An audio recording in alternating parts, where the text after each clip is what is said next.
Dans le contexte d'une transition transcivilisationnelle, lorsque la réalité précédente perd ses fondements structurels, un processus irréversible se fait jour, le dépérissement de la caste dirigeante, qui se maintient auparavant, grâce à un appui énergétique, informationnel extérieur.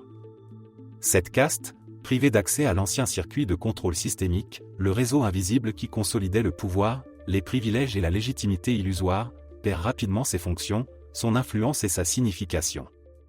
Mais cet effondrement n'est pas une révolution au sens habituel du terme. Il ne s'agit pas de destruction, mais d'auto-liquidation.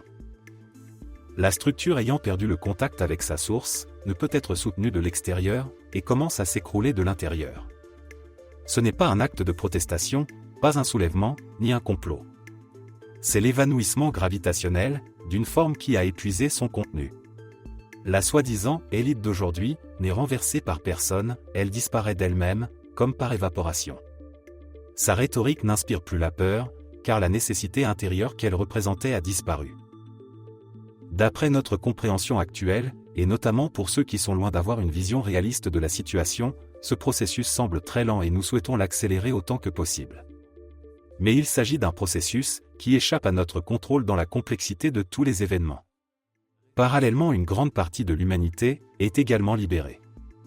Les personnes qui ont longtemps été sous hypnose aux ordres d'autrui commencent à perdre les schémas comportementaux imposés de l'extérieur. Leur matrice comportementale interne se délite, car le destinataire auquel ils étaient subordonnés a disparu. C'est le chaos. Mais c'est aussi une opportunité. Dans l'effondrement des scénarios imposés, réside le début de la liberté intérieure.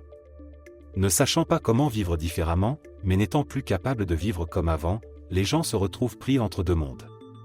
Et c'est là que surgit l'espace de la compréhension, en tant que capacité première de l'esprit à maîtriser, et non à obéir.